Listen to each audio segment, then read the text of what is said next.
그래서 다윗과 압살롬이라는 주제로 말씀을 전하도록 하겠습니다. 다윗에 대해서 너무 잘 아시지만 짧게만 소개해드리자면 하나님의 마음에 합한 자로 유명한 다윗 왕이죠. 하나님을 그 누구보다 온 마음 다해 전심으로 사랑하고 예배했던 예배자로 잘 알려져 있습니다. 그는 40년간 그 통일 왕국 이스라엘을 40년간 정의와 공의로 다스렸다고 성경이 기록하고 있었습니다. 그래서 이스라엘이 정말 가장 존경받는 이스라엘 역사상 최고의 왕이었다고 해도 왕이라고 할 수 있습니다. 그래서 그런지요, 성경에 예수님 다음으로 많은 분량을 차지하고 있는 인물이 다윗에 대한 이야기예요. 예수님 다음으로 많은 분량을 차지하고 있을 정도로 중요한 사람이고요. 하지만 그런 천하의 다윗도 저희와 똑같이 연약한 죄인이었기 때문에 저희가 잘 알다시피 치명적인 죄를 범하고 맙니다. 다윗이 한 50살쯤 되었을 때 있는데요, 자신의 충신인 우리아의 아내 밧세바를 범하는 끔찍한 해서는 안 될 실수를 저지르고 말았습니다. 거기서 그친 것이 아니라 그 죄를 은폐하기 위해서 자신의 충신이었던 우리아를 죽이도록 그 살인 교사를 명했던 더 나쁜 죄도 지었고요. 그래서 이 일로 인해 하나님께서는 나단 선지자를 보내셔서 다윗 왕을 호되게 꾸짖고 책망하셨던 것을 저희는 기억합니다. 다윗이 진심으로 회개하고 하나님께 용서는 받았지만 하나님께서는 선지자를 통해서 네가 너의 죄값은 치러야 될 거다. 네 죄로 인해 칼이 네 집안을 떠나지 않을 거다라는 무서운 예언을 해주셨습니다. 그래서 그 예언의 말씀대로 그 일이 있은 얼마 후에 다윗의 아들 암논이 자기의 이복 여동생 다말을 강간하는 끔찍한 일이 일어납니다. 그 일로 인해 그 암논을 제대로 징계하지 않은 것에 분노한 강간당한 다말의 같은 친오빠 압살롬이 너무 화가 나서 2년 동안 기회를 엿보다가 자기 이복 형제인 암논을 죽이고 마는, 정말 칼이 다윗의 집안에서 떠나지 않는 그런 일이 일어났습니다. 하지만 그것이 끝이 아니었습니다. 압살롬은 그 일로 인해, 형제를 죽인 죄로 인해 화가 난 다윗을 피해서 3년간 외국에서 망명 생활을 합니다. 3년 뒤에 예루살렘으로 돌아오게 됐지만 아직 화가 풀리지 않은 다윗은 그 압살롬을 2년간 가택연금을 시킵니다. 그 어찌저찌 2년 후에 가택연금을 풀어주고 어설픈 화해를 하긴 했지만 다윗이 또 어떤 실수를 하냐면요, 형제를 죽인 압살롬의 죄를 제대로 징계하고 다루지 못하는 실수를 범했습니다. 이게 오늘 사건 사무엘 하 15장의 배경이 되는 이야기인데요. 그래서 이렇게 다윗이 밧세바를 범한 죄를 지은 후에 7년 지난 이후의 이야기가 오늘 본문의 내용입니다.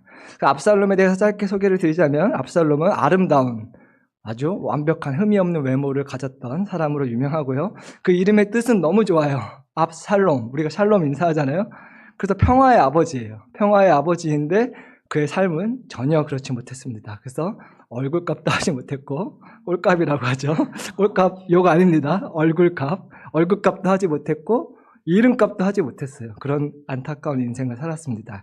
그래서 오늘 다윗과 압살롬에 대한 이야기를 하도록 할 텐데요. 그래서 자신을 용서해주지 않은 아버지에게 앙심을 품고 압살롬이 반역을 준비한 내용을 오늘 보도록 하겠습니다. 오늘 본문 말씀은 제가 한 절 한 절 읽을 텐데요. 제가 말씀을 읽을 때 OBS도 바로바로 인터넷 예배 들으시는 분들 볼 수 있게 띄워주시면 감사하겠습니다. 1절 말씀 읽겠습니다. 너무 빠르지 않죠? 괜찮죠? 1절 말씀. 이후에 압살롬이 자기를 위하여 병거와 말들을 준비하고 전배 50명을 세우니라. 호위병 50명을 그 앞에 세우니라. 개역 개정으로 읽겠습니다. 그래서 당시 왕들은요, 왕들이 이동시에 병거와 말들과 호위병들의 호위를 받았습니다. 오늘 말로 하면요, 대통령이 이동할 때 의전 차량을 타고 경찰의 호위를 받는 그런 모습과 같다고 상상하시면 됩니다. 그런데 아직 왕이 되지 않은 왕자인 압살롬이 자기가 벌써 왕이 된 마냥 왕만 받을 수 있는 50명의 호위는 왕만 받을 수 있거든요. 그거를 벌써 그렇게 하는 것은 굉장히 교만한 명백한 반역 행위였습니다. 2절. 그래서 압살롬이 일찍이 일어나 성문길 곁에 서서 어떤 사람이든지 송사가 있어 왕에게 재판을 청하러 올 때에 그 사람을 불러 이르되 너는 어느 사람 성읍이냐 하니 그 사람의 대답이 종은 이스라엘 아무 지파에 속하였나이다 하면, 당시 성문은요, 그 재판을 받을 수 있는 법정과 같은 장소였습니다. 압살롬은 성문에 서서 재판을 하러 온 백성들을 기다렸습니다. 그래서 치밀한 성격을 가졌던 압살롬의 아주 주도 면밀하게 계획된 행동이었는데요. 아까 배경에서 말씀드렸듯이 자기 이복 형제 암논을 죽일 때도요, 압살롬이 2년을 치밀하게 준비하고 기회를 엿보다가 그 살인을 시행했습니다. 근데 오늘도 압살롬이 치밀하게 계산된 행동으로 성문 앞에서 백성들을 기다리고 있는데, 기다렸다 어떤 일을 하는지 3절을 보도록 하겠습니다. 압살롬이 그에게 이르기를, 보라, 네 일이 옳고 바르다마는 네 송사를 들을 사람을 왕께서 세우지 아니하셨다 하고, 압살롬의 언변을 볼 수 있는데요, 아주 입바른 소리를 잘해요. 상대방을 공감해주고 동의해주는 척하면서 그 사람의 마음을 사는데 아주 능한 사람이었습니다. 네 일이 옳고 바르다마는, 맞아, 네가 맞아, 이렇게 마음을 사는 거죠. 근데 압살롬은요, 누구보다 잘 알고 있었던 사실이 있었는데요, 당시의 백성들이 얼마나 자기 아버지 다윗 왕을 존경하고 사랑하고 있는지 누구보다 잘 알고 있었습니다. 그래서 그 백성들의 마음을 뺏는 것이 쉽지 않다는 것을 알고 있었어요. 그래서 천사의 탈을 쓰고 이렇게 작은 왕에 대한 불신의 씨앗을 심어주고 있습니다. 우리 왕이 너의 그 억울함을, 송사를 들을 사람을 세워주지 않았네. 아이고, 어떡하니. 이렇게 왕에 대한 불신의 씨앗을 심어주기 시작해요. 마치 사단이 아담과 하와에게 하나님의 선하심을 의심하는 그 씨앗을 심어줬던 것과 같은 전략을 사용하고 있습니다. 4절, 또 압살롬이 이르기를, 내가 이 땅에서 재판관이 되고 누구든지 송사나 재판할 일이 있어 내게로 오는 자에게 내가 정의를 베풀기를 원하노라. 이 짧은 한 절에 내가라는 단어가 얼마나 많이 나올 수 있는지 한번 보세요. 자신을 스스로 높이는 아주 교만한 사람이었습니다. 내가 왕이 되면 우리 아버지보다 잘할 수가 있는데, 내가 너희를 재판하면 우리 아버지는 들어주지 않는 너희 억울함을 들어줄 텐데, 그렇게 아버지는 깎아내리고 자기는 높이는 교만한 모습을 볼 수 있습니다. 저희도 다른 사람을 판단하고 비교하는 것을 항상 조심해야 될 줄로 믿습니다. 특히 오늘 같은 날, 나는 교회 왔는데 나는 교만함이 저희 안에 들어오지 않기를 원합니다. 교회 오고 안 하고 하나님의 행동을 보시지 않으세요. 어떤 동기로 왔냐. 교회에 왔지만 예배 시간에 집중하지 않으시는 분이 있을 수 있고, 집에서 예배드리지만 교회에 오신 분들보다 더 하나님을 사모함으로 예배를 드리시는 분들이 있을 수 있습니다. 나는 이렇게 할 수 있는데 하고 다른 사람과 비교함으로, 다른 사람을 깎아내림으로, 판단함으로 나를 높이는 자기 숭배를 저희는 조심해야 될 줄로 믿습니다. 5절, 사람이 가까이 와서 그에게 절하려 하면 압살롬이 손을 펴서 그 사람을 붙들고 그에게 입을 맞추니, 대선에 출마하는 정치인을 보는 것 같습니다.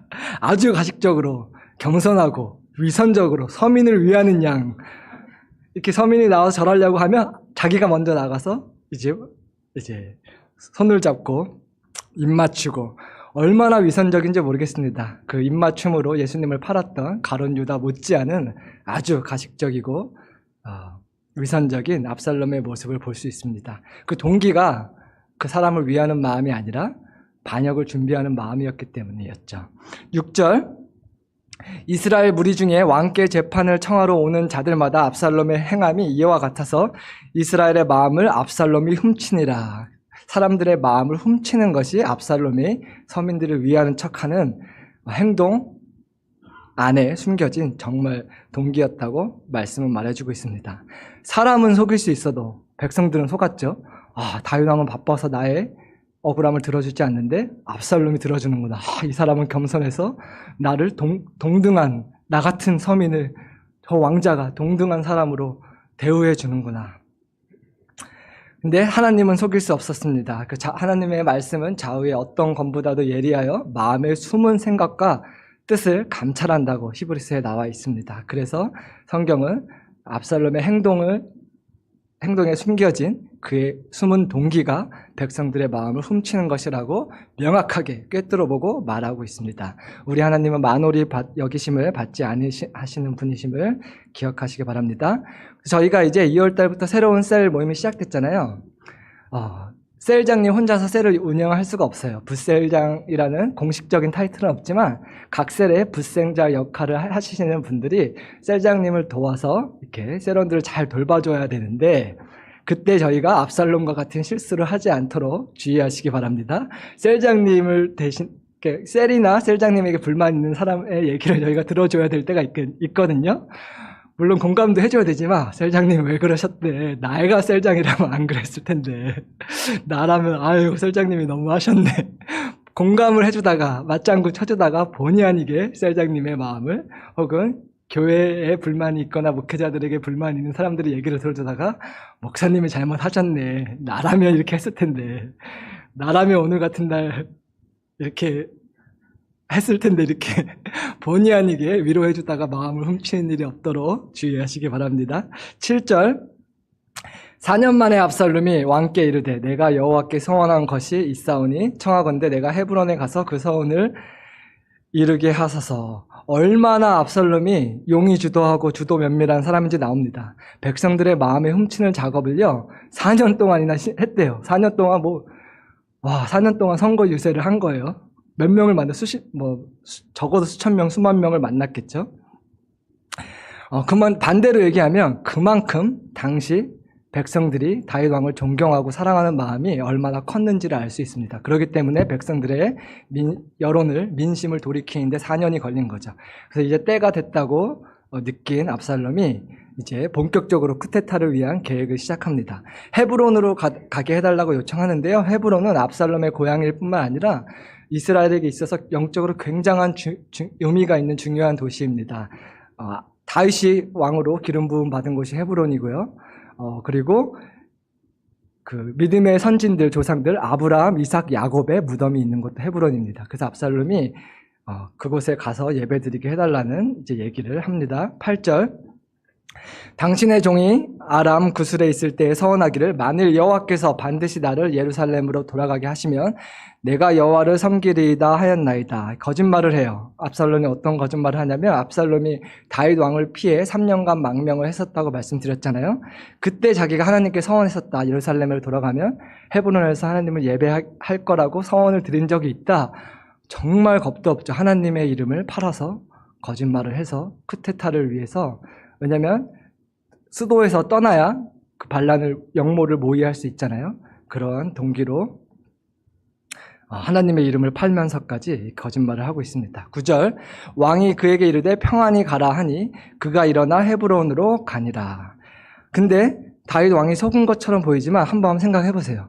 천하의 다윗 왕이 4년 동안 압살롬이 그렇게 백성들의 마음을 뺏은 것을 전해 듣지 못했을까요? 다윗의 정보력이 다윗 왕국에 충신이 몇 명인데 몰랐을 리가 없습니다. 근데 다윗이 속은 게 아니라 아버지로서 속아준 것 같습니다. 왜냐하면 끝까지 믿어주는 게, 끝까지 모른 척 해주는 게 우리 하나님 아버지가 저희에게 보여주셨던 사랑인 것이기 때문입니다.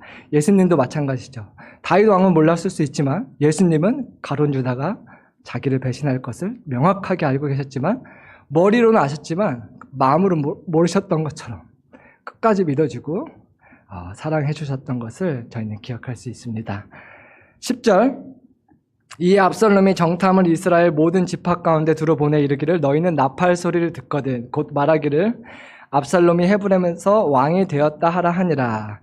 얼마나 이렇게 신중한 성격이냐면요, 압살롬이 각 첩자들을 12지파에 다 보내서 여론조사를 지금 하고 있는 거예요. 압살롬이 헤브론에서 왕이 될 거라는 소문을 미리 퍼뜨려서 백성들의 반응이 어떠한지, 마땅하다고 하는지, 반역이라고 하는지 그렇게 정탐을 보내서 지금 동태를 살피고 있습니다. 11절, 그때 청함을 받은 200명이 압살롬과 함께 예루살렘에서부터 헤브론으로 내려갔으니 그들은 압살롬이 꾸민 그 모든 일을 알지 못하고 그저 따라가기만 한 사람들이라. 압살롬이 영모를 위해서요 헤브론에 갈 때 200명의 사람들을 데리고 갔다고 하는데요, 백성들을 얘기하는 게 아니라 아마 어느 정도 그 관직에 있는 사람들을 데려간 것으로 추정해 볼 수 있습니다. 근데 그들은 영문도 모르고 정말 압살롬이 그냥 서원한 대로 헤브론에 가서 예배를 드리는 줄 알고 얼떨결에 영모에 가담하게 됐습니다. 12절, 그래서 제사 드릴 때 압살롬이 사람을 보내 다윗의 모사 길롯 사람 아히도벨을 그의 성읍 길로에서 청하여 온지라 반역하는 일이 커져가매 압살롬에게로 돌아오는 백성이 많아지리라. 그래서 그 200명의 사람들은요, 압살롬이 하나님께 제사를 드리러 온 줄 알고 같이 제사를 지금 드리고 있는 거죠. 근데 압살롬이 아히도벨, 다윗의 모사, 길롯 사람 아히도벨을 섭외하는데 성공했다고 말합니다. 아히도벨이 어떤 사람인지 소개를 드리냐면요, 이렇게 표현하면 정확할 것 같아요. 유비에게 있어서 제갈공명이 있었잖아요. 핵심 참모, 브레인이죠. 수십 년간 다윗 왕국의 그 참모, 지략가 역할을 했던 사람이 다윗 왕국에 없어서는 안 될 참모 중에 한 명이 아히도벨이었습니다. 근데 다윗의 최측근이었던 아히도벨을 어떻게 압살롬이 섭외하는데 성공할 수 있었을까요? 아히도벨이 누구냐면요, 다름 아닌 밧세바의 할아버지예요. 그래서 11년 전에 자기 손녀를 그렇게 취하고 자기 손주 사위를 살해한 다윗에 대한 분노를 품고 앙심을 품고 11년 동안 숨기고 있다가 그 분노의 씨앗이 쓴마음이 자라나서 지금 압살롬과 함께 반역을 하는 열매를 맺고 있는 것입니다. 그래서 아히도벨뿐만 아니라 점점 더 많은 사람이 압살롬에게 돌아오고 반역에 가담했다고 12절에 말해주고 있습니다. 13절, 그 전령이 다윗에게 와서 말하되 이스라엘의 인심이 다 압살롬에게로 돌아갔나이다 한지라. 그 다윗 왕이요, 알고 있었지만 듣기 싫었던 너무 마음 아픈 소식을 전해졌습니다. 백성들의 마음이 다 떠나서 압살롬에게 가서 붙었다라는 소식이었습니다. 더 마음 아픈 소식은 백성들의 마음이 떠나간 것이 아니라 그 마음이 떠나가게 반역을 주도한 사람이 다른 사람이 아니라 자기 사랑하는 아들이에요. 자기 아들이 자기에게 반기를 들고 사람들의 마음을 훔쳐서 반역을 한다는 사실이 예상하고 있었지만 막상 그 소식을 들었을 때 얼마나 마음 아팠을지 상상할 수 있을 것 같습니다. 왜냐하면 알고 있었다고 해서 마음이 안 아픈 건 아니기 때문입니다. 예수님도 다윗처럼 자기 백성들에게 거절당하는 일을 많이 겪으셨다는 것을 저희는 성경을 통해 알 수 있습니다. 요한복음 1장 11절 12절에 나온 말씀을 저희 함께 읽어보도록 하겠습니다. 제가 넘길게요. 시작.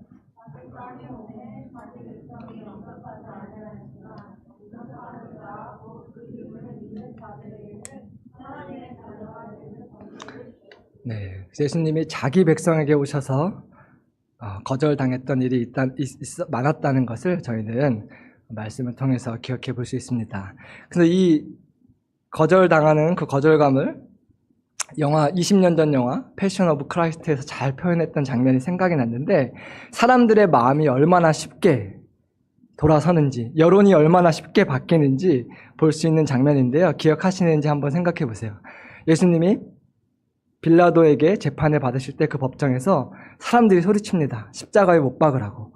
그때 예수님이 어떤 장면을 주마등처럼 떠올리시냐면, 불과 5일 전에 지금 자기를 죽이라고 선동하고 있는 사람들이 불과 5일 전에 예수님이 예루살렘에 입성하실 때 찬송하리로다 주의 이름으로 오시니요, 종려나무 가지를 쓸고 호산나 호산나 외치면서 환영하고 찬양하던 사람들이 5일 만에 여론이 싹 바뀌어서 십자가에 못 박으라고 소리치는 장면이 그 영화에 나옵니다. 그때 예수님께서 마음 아파하셨던 것을 그 영화가 잘 표현해주고 있는 것이 기억났습니다. 다윗도 마찬가지죠. 그래서 사울이 죽인 자는 천천히요, 다윗이 죽인 자는 만만히로다. 그렇게 다윗을 환영하고 사랑하고 존경하던 사람들의 마음이 한순간에 획 돌아서서 압살롬의 반역에 가담해서 지금 다윗 왕을 대적하고 있는 쿠데타를, 역모를 일으키고 있는 것을 저희가 보고 있습니다. 30년간이나 다윗 왕을 사랑하고 따랐던 사람들의 마음이 너무 쉽게 돌아선 것이죠. 14절, 다윗이 예루살렘에 함께 있는 그의 모든 신하들에게 이르되 일어나 도망하자. 그렇지 아니하면 우리 중 한 사람도 압살롬에게서 피하지 못하리라. 빨리 가자. 두렵건대 그가 우리를 급히 따라와 우리를 해하고 칼날로 성읍을 칠까 하노라. 백전노장 다윗이 겁을 먹고 도망가는 것으로 보입니다. 근데 왜 다윗은 싸워보지도 않고 도망가는 것을 선택했을까요? 첫째는요, 다윗이 이 모든 일이 자신이 11년 전에 지은 죄의 값을 하나님이 네 집안에서 칼이 떠나지 않을 것이다. 용서는 그 당시에 받았지만 죄의 값은 여전히 치러야 됐었죠. 죄의 결과는 감당해야 됐던 것을 알고 있기 때문에 묵묵하게 반항하는 대신에 맞서 싸우는 대신에 자신이 받아야 될 징계를 받기로 결정한 것입니다. 둘째는요, 자기의 부하들과 그 예루살렘을 걱정했다는 것을 다윗의 말을 통해서 알 수 있습니다. 예루살렘이 왜냐면 같은 동족끼리 싸우는 거잖아요. 반란군을 제압하지만 자신의 부하들이 피 흘리는 것과 예루살렘의 무고한 백성들이 피해를 보는 것을 원치 않았습니다. 가능하면 이 유혈 사태를 피하고 싶었던 다윗 왕의 마음을 그런 마음이 있었기 때문이고요. 특히 예루살렘은 하나님의 임재가 있는 언약궤를 모신 장소였기 때문에 아버지 앞에서 싸우고 싶지 않았던 것이겠죠. 겸손히 자신의 죗값을 치르는 다윗의 모습에서 저희는 우리의 죗값을 담당하시는 예수님의 모습을 묵상해 볼 수 있습니다. 다윗이 예루살렘을 떠나는 것처럼 예수님도 저희의 죗값을 감당하시기 위해 예루살렘 성을 떠나서 영문 밖으로 나가서 골고다 언덕을 오르신 것을 기억해 볼 수 있겠습니다. 15절, 왕의 신하들이 왕께 이르되 우리 주 왕께서 하고자 하시는 대로 우리가 행하리이다. 보소서 당신의 종들이니이다 하더라. 네, 다윗의 인생에서 지금 가장 비참하고 힘든 이때에 다윗에게 위로가 되는 사람들이 있었습니다. 탄핵되어 쫓겨나는 왕을 끝까지 따르는 정말 다윗에게 충성하는 사람들이 있었다는 것이 얼마나 감사한 일인지 모르겠습니다. 저희가 정치판만 봐도요, 얼마나 쉽게 갈아타요, 노선을. 얼마나 쉽게 줄을 여기 섰다 저기 섰다가 잘하는지 모르겠습니다. 그런데 다윗에게는 끝까지 다윗과 이제 운명을 같이 하고자 하는 충신들이 있었습니다. 그런데 다윗은 그랬던 반면에 우리 예수님을 생각해보면 정말 철저하게, 처절하게 혼자 십자가를 지셨던 것을, 십자가의 길을 걸어가셨던 것을 저희는 기억합니다. 절대로 모든 사람이 주를 떠나도 나는 떠나지 않겠습니다 라고 호언장담했던 베드로 예수님을 떠났고요. 예수님의 심장 소리를 듣던 요한도 예수님의 십자가 가시는 길을 같이 따르지 못했던 것을 기억합니다. 16절, 왕이 나갈 때에 그의 가족을 다 따르게 하고 후궁 10명을 왕이 남겨두어 왕궁을 지키게 하니라. 왜 후궁 10명을 남겨둬서 그 성을 지키게 했을까요? 다윗은 지금 묵묵히 자신이 받아야 될 죗값을 치르고 있지만 다윗이 한 가지 굳게 믿고 잘 알고 있었던 사실이 있습니다. 그것은 뭐냐면요, 하나님께서 다윗에게 해주신 그 약속을 잊지 않고 있었는데요. 다윗에게 뭐라고 약속하셨냐면 네 왕위를 내가 영원히 견고하게 해주겠다. 비록 압살롬이 반역하고 있지만 그 반역이 성공하지 못할 거라는 것을 다윗은 알고 있었어요. 자기 인간적인 자신감이 아니라 하나님의 언약을 믿었기 때문입니다. 더 중요한 약속이 있습니다. 하나님께서 솔로몬이 태어나실 때 얘가 네 후계자가 돼서 이스라엘 다스릴 거다라고 약속하셨거든요. 그렇기 때문에 다윗은 분명히 알고 있었어요. 압살롬의 반역이 실패할 거고 하나님이 말씀하신 대로 솔로몬이 왕이 될 거다라는 것을 알고 있었기 때문에 자기가 돌아올 것을 누구보다 잘 알고 있어서 이제 후궁 10명을 남겨둔 것입니다. 마음에 안 든 후궁들을 남겨둔 것이 아닙니다. 네. 이와 같이 예수님도 십자가 죽음 이후에 하나님께서 나를 죽은 자 가운데서 다시 살리시고 또 잠시 승천하셨다가 때가 되면 심판주로서 이 세상에 다시 보내셔서 이 세상을 심판하게 하시고 왕이 돼서 이 세상을 다스리게 하실 것을 예수님도 잘 알고 있으셨습니다.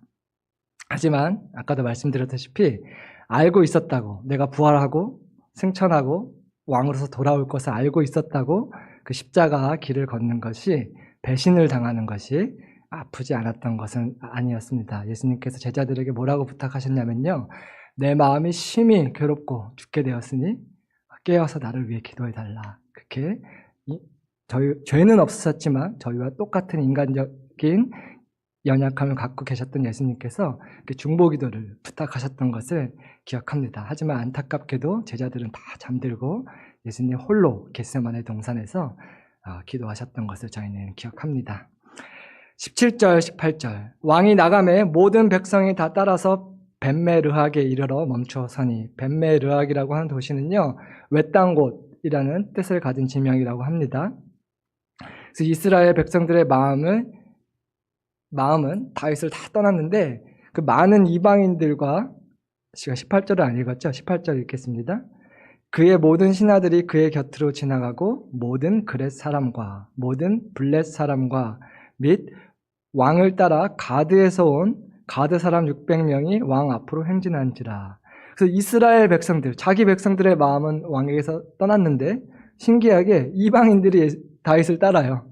그 중에 또 이방인들, 민족들이 이름이 기록되어 있는데 가장 신기한 것이 가드가 어디죠? 블레셋 중에서도 이스라엘의 원수 골리앗의 마을이죠. 가장 원수된 마을인데 가드 사람 600명이 다윗을 쫓아와서 따라왔다고 얘기하고 있습니다. 19절. 그때 왕이 가드 사람 이때에게 이르되 어찌하여 너도 우리와 함께 가느냐? 너는 쫓겨난 나그네인이 돌아가서 왕과 함께 네 곳에 있으라. 그래서 그 골리앗의 마을인 이스라엘의 원수대 민족 블레셋, 그 중에서도 가장 사이가 안 좋았을 가드 사람 이때가 나왔는데요. 뭐라고 말하냐면요. 너는 쫓겨난 나그네라니 가서 압살롬하고 있어라. 근데 쫓겨난 나그네라고 표현한 것을 보아 그 가드 사람이 어찌된 영문인지는 모르지만 블레셋에서 망명을 당해서 이스라엘에 와서 다윗의 밑에서 다윗을 섬기고 있었던 사람이었던 것으로 저희는 추측해 볼 수 있겠습니다. 그 사람의 이야기를 20절 또 계속해서 보도록 하겠습니다. 다윗 왕이 돌아가서 너는 이미 쫓겨나서 나왔는데 왜 또 사서 고생하냐? 한번 망명했으면 됐지. 이렇게 걱정해주고 있는 것이죠. 20절. 너는 어제 왔고 나는 정처 없이 가니 오늘 어찌 너를 우리와 함께 떠돌아다니게 하리요. 너도 돌아가고 네 동포들도 데려가라. 은혜와 진리가 너와 함께 있기를 원하노라. 지금 누가 누굴 걱정해? 자기가 쫓겨나서 도망치고 있는데 자기 부하를 이렇게 걱정하는 다윗의 예수님의 성품을 닮은 모습을 볼 수 있습니다. 이 당시 상황이요, 발람군과 싸우기 위해서는 한 명이라도 더 절실하게 필요한 상황인데 너 충분히 고생했다. 이렇게 걱정해주는 다윗의 모습을 볼 수 있습니다. 예루살렘 사람들의 마음조차 다윗에게서 떠났는데 어떻게 이때는 이렇게 다윗을 충성스럽게 따를 수 있었을까요? 이스라엘 대적인 가드 사람 출신인 자신을, 죽어 마땅한 자신을 걷어주고 돌봐준 다윗에게, 은혜를 베풀어준 다윗에게 깊은 감명을 받고 감동을 받아서 정말 마음을 다해 충성하게 됐었던 것을 저희가 볼 수 있습니다. 다윗은요, 자기도 버림받아 본 사람이었습니다.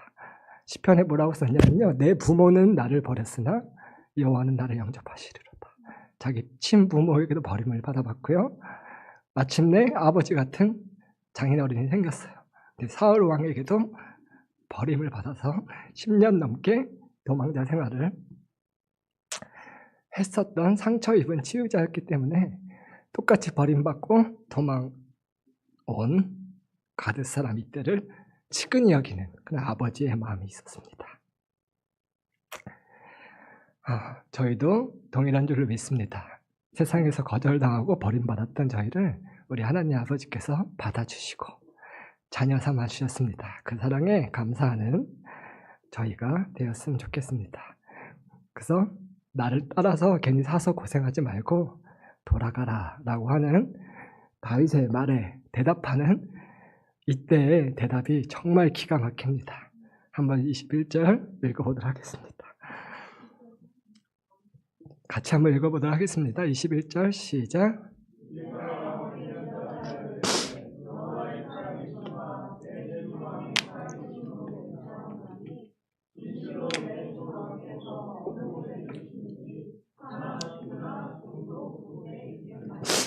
아멘. 하나님을 따르는, 예수님을 따르는 저희의 마음이 이와 같았으면 좋겠습니다.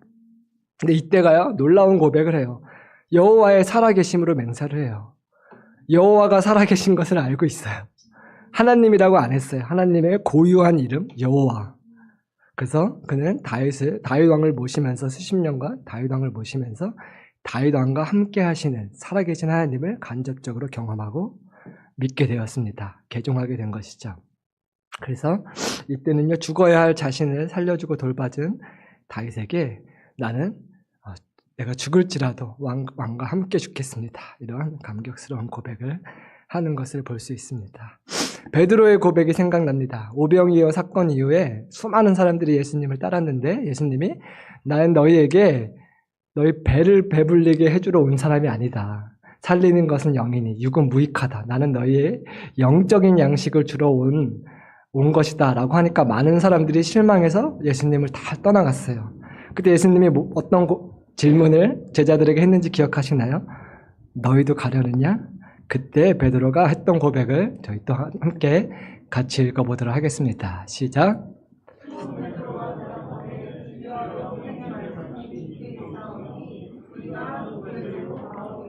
아멘. 베드로도 이때와 같은 마음이 있었습니다. 예수님이 처음 베드로를 부르실 때 베드로가 했던 대답이 기억나시나요? 주여 나는 죄인이로소이다. 나를 떠나가소서. 자기가 예수님을 따를 자격이 없는 죽어 마땅한 죄인인 것을 알고 있었습니다. 그런 자기를 받아주고 제자 삼아준 예수님께 마음을 들이지 않을 수가 없었던 것입니다. 저희도 마찬가지입니다. 죽어 마땅한 저희를 살려주신 것만으로도 감사한데 하나님을 섬길 기회를 주신 예수님을 저희는 세상 끝날까지 따르는 저와 여러분이 되기를 원합니다. 그래서 베드로가요, 나는 절대로 주님을 떠나지 않을 거라고 약속은 했지만 결국 못 지켰죠. 하지만 그 마음만큼은, 그러고 싶은 마음만큼은 진심이었기 때문에 예수님께서 기뻐 받으셨던 것을 저희는 기억합니다. 훗날 이때가 압살롬의 반역을 제압하고 나서 다윗 왕국의 군대 장관 중 한 사람이 돼요. 이런 충성을 보인 사람을 어떻게 다윗이 갚아주지 않을 수 있었겠습니까? 저와 여러분도 이 땅에서 힘들 때 끝까지 예수님을 따른다면 상급을 받기 위해서 저희가 예수님을 따르는 것이 아니지만 또 상급도 많이 주실 줄로 믿습니다. 22절 다윗이 이때에게 이르되 앞서 건너가라 하매 가드 사람 이때와 그의 수행자들과 그와 함께한 아이들이 다 건너고 이때와 그의 무리들이 그래서 그 마음의 소원대로 다윗의 피난길에 동참하게 됩니다. 23절 온 땅 사람이 큰 소리로 울며 모든 백성이 앞서 건너가매 왕도 기드론 시내를 건너가니 건너간 모든 백성이 광야길로 행하니라. 그래서 많은 사람의 마음이 압살롬에게 돌아섰지만 23절에서 보면 여전히 다윗을 사랑하는 백성들이 있었습니다. 다윗이 피난길을 갈 때 울며 함께한 사람들이 있었습니다. 그들은 자신을 진심으로 사랑하고 정의와 공의로 지난 30년간 자기를 다스렸던 다윗 왕을 배신하지 않고 함께 울어주어서 그 광야길에 피난길에 도망길에 동참했습니다. 예수님이 십자가를 지시고 가실 때에도 이와 같은 일들이 있었습니다. 같이 한번 읽어볼까요? 시작.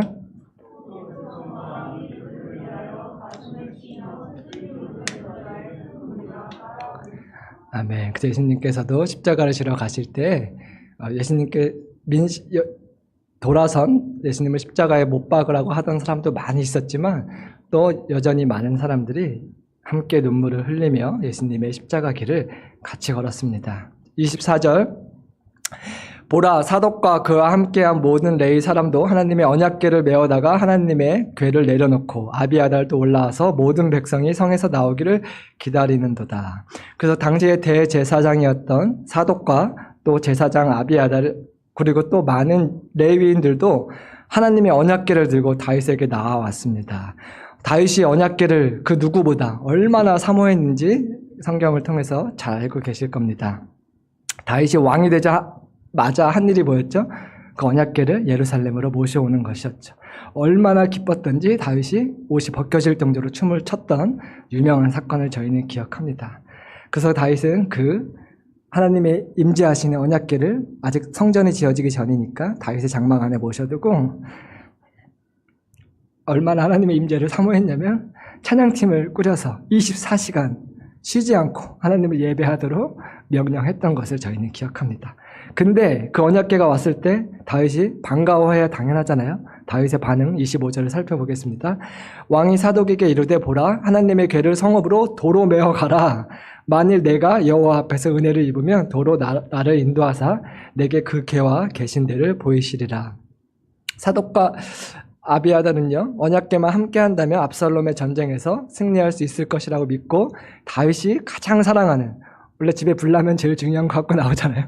다윗이 가장 아끼는 언약궤를 갖고 나온 거예요. 근데 언약궤를 당시 사람들이 부적과 같이 생각하는 사고방식이 있었습니다. 언약궤만 앞에 세우면 모든 전쟁에서 승리한다고 하는 잘못된 부적과 같은 생각이 있었는데 어쩌면 사독도 그런 생각이 조금은 있었는지 모르겠습니다. 그래서 다윗은 도로 갖다 놓으라고 말을 하는 거예요. 26절.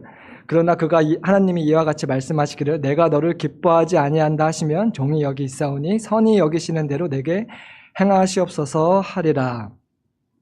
다윗이 언약궤를 돌려보낸 이유를 몇 가지로 보면 첫 번째로 말씀드린 것처럼 다윗은 언약궤를 부적과 같이 사용하면 안 된다는 것을 알고 있었기 때문입니다.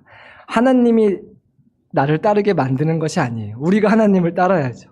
하나님을 억지로 끌어다가 내 편에 세우는 게 아니라 우리가 하나님의 편에 서는 게 마땅하고 당연한 태도인 줄로 믿습니다.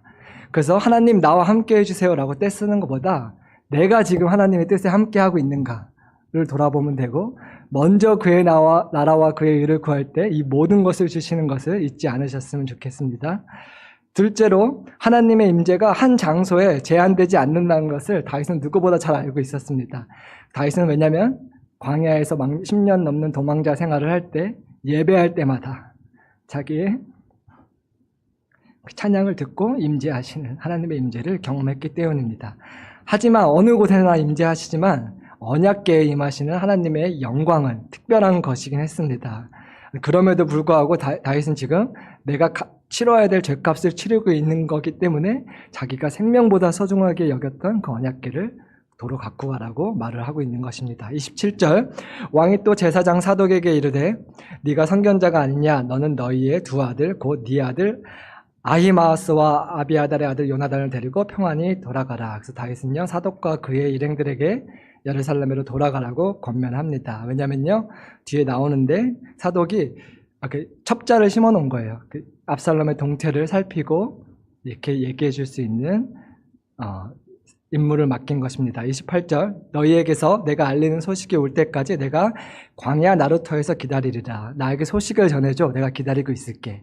이렇게 남아있는 게 나를 도와주는 거야. 이렇게 말을 하고 있는 것이죠. 29절 사독과 아비아달이 하나님의 궤를 예루살렘으로 도로 메어다 놓고 거기 머물러 있으니라. 다윗의 말대로 합니다.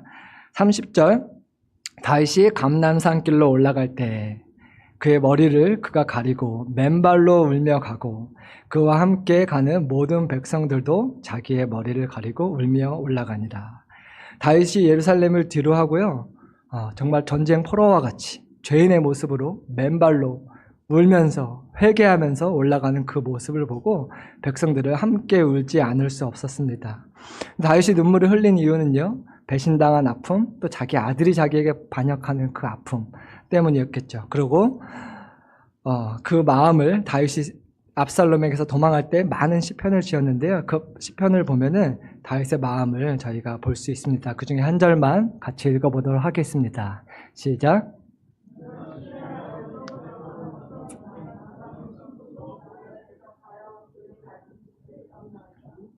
네, 그렇게 다윗의 가까운 자들이 다윗을 배신하는 아픔 때문에 눈물을 흘렸습니다. 예수님께서도요, 가룟 유다에게 배신을 당할 때에 다윗이 쓴 이 시를 인용하셨습니다. 그래서 다윗이 흘린 눈물은 배신당한 아픔이기도 했지만 그보다 더 큰 것은 11년 전에 지었던 자기가 결코 하나님 앞에서 범하지 말았어야 해 하나님을 실망시켜드리고 많은 사람을 아프게 한 그 죄로 인해 상한 마음과 통회하는 심령으로 흘리는 참회의 눈물이었습니다. 죄인의 모습으로 울면서 맨발로, 굳이 맨발로 안 가도 되잖아요. 피난 가는데. 그래서 회개하는 마음으로 이런 모습을 자처해서 갔던 것입니다. 그 자신이 사랑하고 존경하는 왕이 이렇게 낮아진 모습을 보고 백성들이 눈물을 흘린 것이죠. 이러한 모습을 통해서 저희는 다윗의 자손 예수 그리스도, 다윗은 자기 죄 때문에 지금 참회하고 울지만 죄를 알지도 못하시는 예수님께서 나의 죄값을 치르시기 위해 맨발로 울면서 골고다 언덕을 오르신 것을 저희는 기억합니다. 31절, 어떤 사람이 다윗에게 알리되 압살롬과 함께 모반한 자들 가운데 아히도벨이 있나이다 하니 다윗이 이르되 여호와의 원하옵건대 아히도벨의 모략을 어리석게 하옵소서 하니라. 그 당시 최고의 지략가였던 아히도벨이 지략을 하나님 어리석게 해달라고 기도하고 있습니다. 32절, 다윗이 하나님을 경배하는 마루턱에 이를 때에 아렉 사람 후세가 옷을 찢고 흙에 머리를 덮어쓰고 다윗을 맞으러 온지라. 32절 한번 눈으로 자세히 보실래요? 다윗이 하나님을 경배하는 마루턱에 이를 때라고 되어 있는데요. 한글 킹제임스 번역이 어쩌면 맞을 수도 있을 것 같습니다. 거기에는 뭐라고 번역되어 있냐면요. 다윗이 그 산 정상에 이르러 하나님께 경배를 드린 후에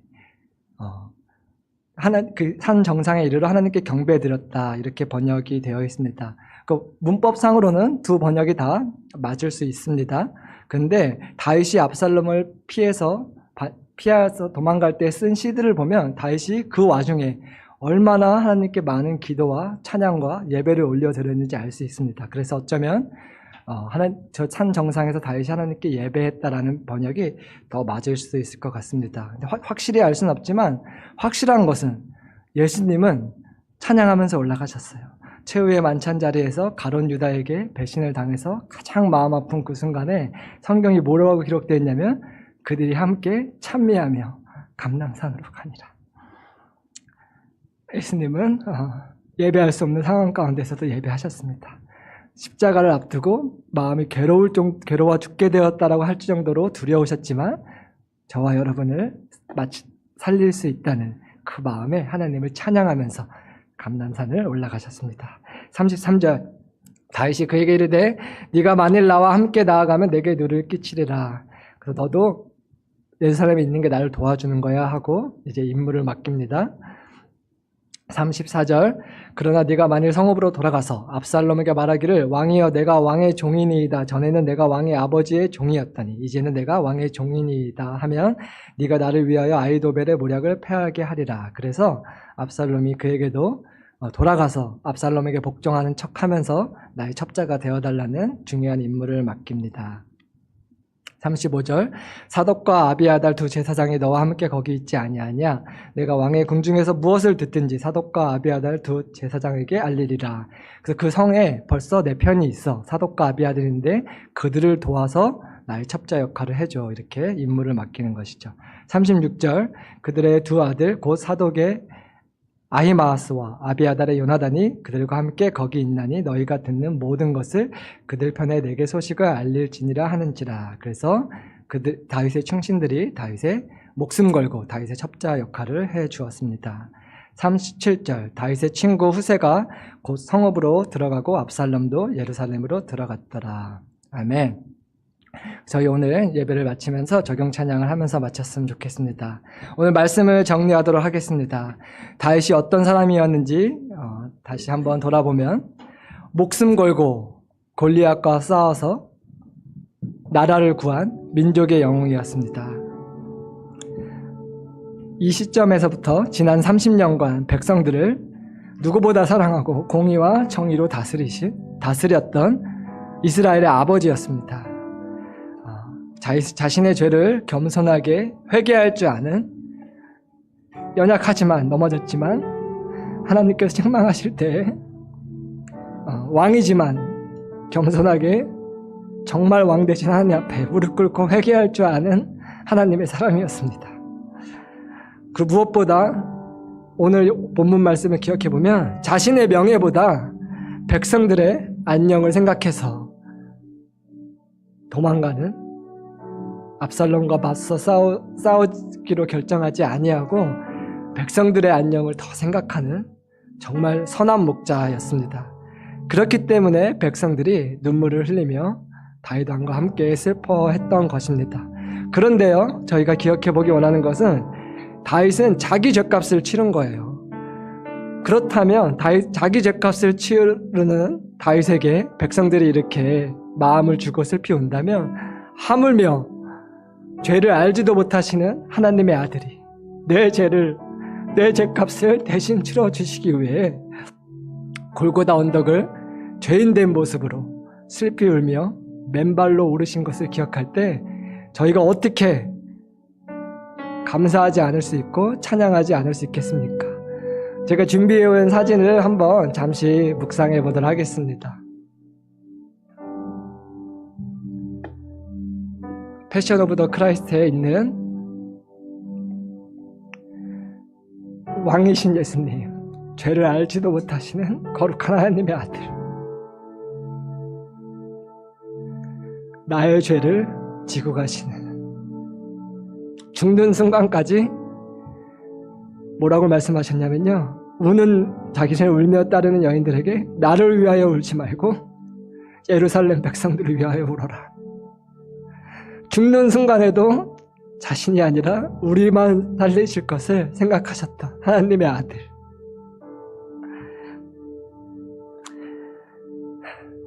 하나님을 찬양하는 마음으로, 그 예수님께 감사하는 마음으로 우리 적용 찬양 부르고 오늘 예배를 마치도록 했으면 좋겠습니다. 함께 찬양하시겠습니다.